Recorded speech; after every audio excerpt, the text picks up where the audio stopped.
Alright, I'm here to tell you why college bowling is harder than fun bowling. Well, for starters, I'm on the Saginaw Valley bowling team. I'm averaging around 190 while bowling for the college. But in high school, which is closer to the fun bowling, I was averaging around 225, which is very good for a high schooler. I had the highest average in the entire area. That right there tells you it is harder to bowl for college.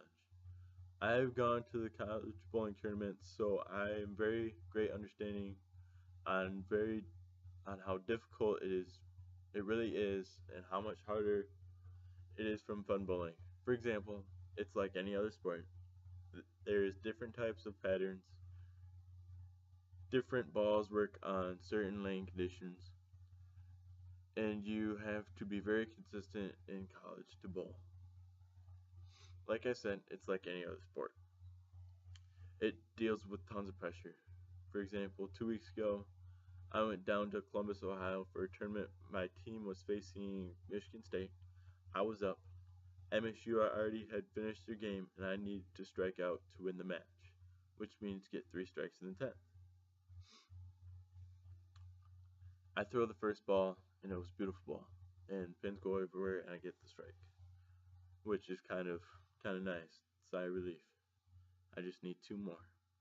The second shot I throw, and I still strike, but I trip a four pin, which that means when I threw the ball, I when I hit the pins, I got nine and left the four pin standing, but a pin that was knocked down rolled over and hit the four pin, and it knocked it over, so it counts as a strike. This is because if I threw the same way again, I would probably get nine instead of strike to win, but I would instead tie. So I had to make a little adjustment in my game.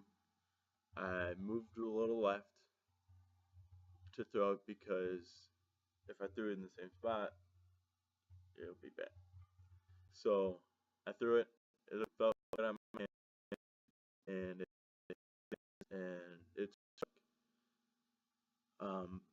on my way up to the third ball. My hands were shaking. I didn't want to let my teammates down, and I just needed to get the strike. And my heart was pounding, and I throw it, and I get the strike, and I just hear my teammates behind me just cheering and yelling with excitement.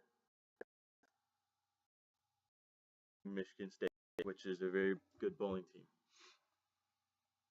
and that was just a huge stress reliever for me for the rest of the day. And because it was a very difficult pattern, and we bowl on different types of patterns every week. And well, let's start off by saying what is a pattern.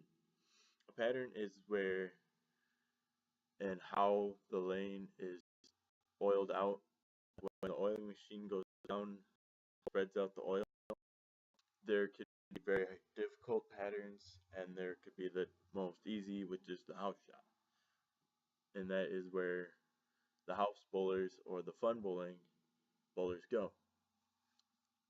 That is a shorter, more lower oil content. That is where it's very tapered, so you can play at any part of the lane, and you can basically score very well. And that's just helping the just amateur bowlers to do better. When I went down there 2 weeks ago, down in, it was very difficult for me. It was very different from what I'm used to bowling.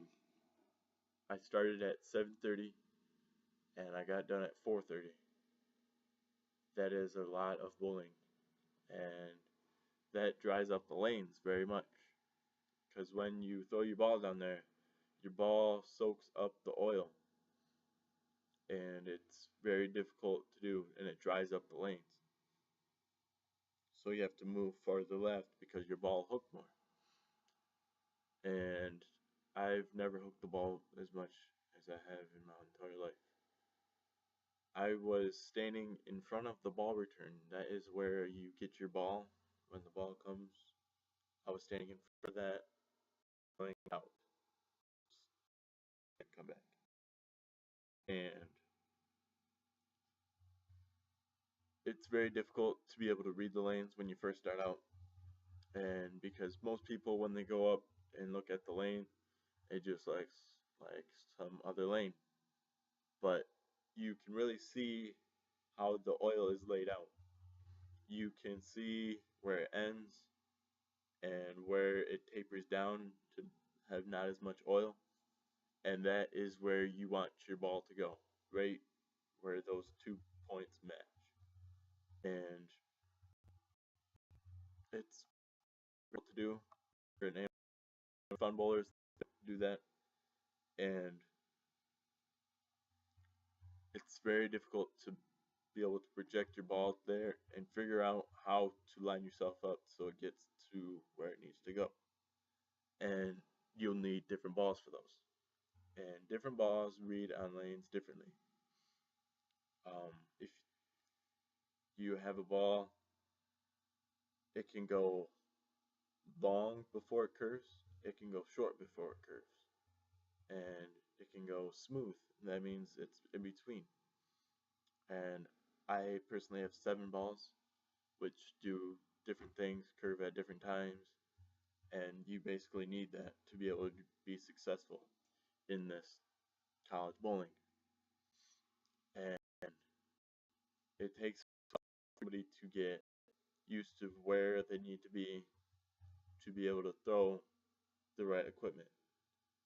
And not many house bowlers are able to do that because they just grab the ball and throw it down the lane and hope for to get pins, maybe one or two, because that's most average when I see people bowling for house for just fun. And that is why college bowling is harder than fun bowling.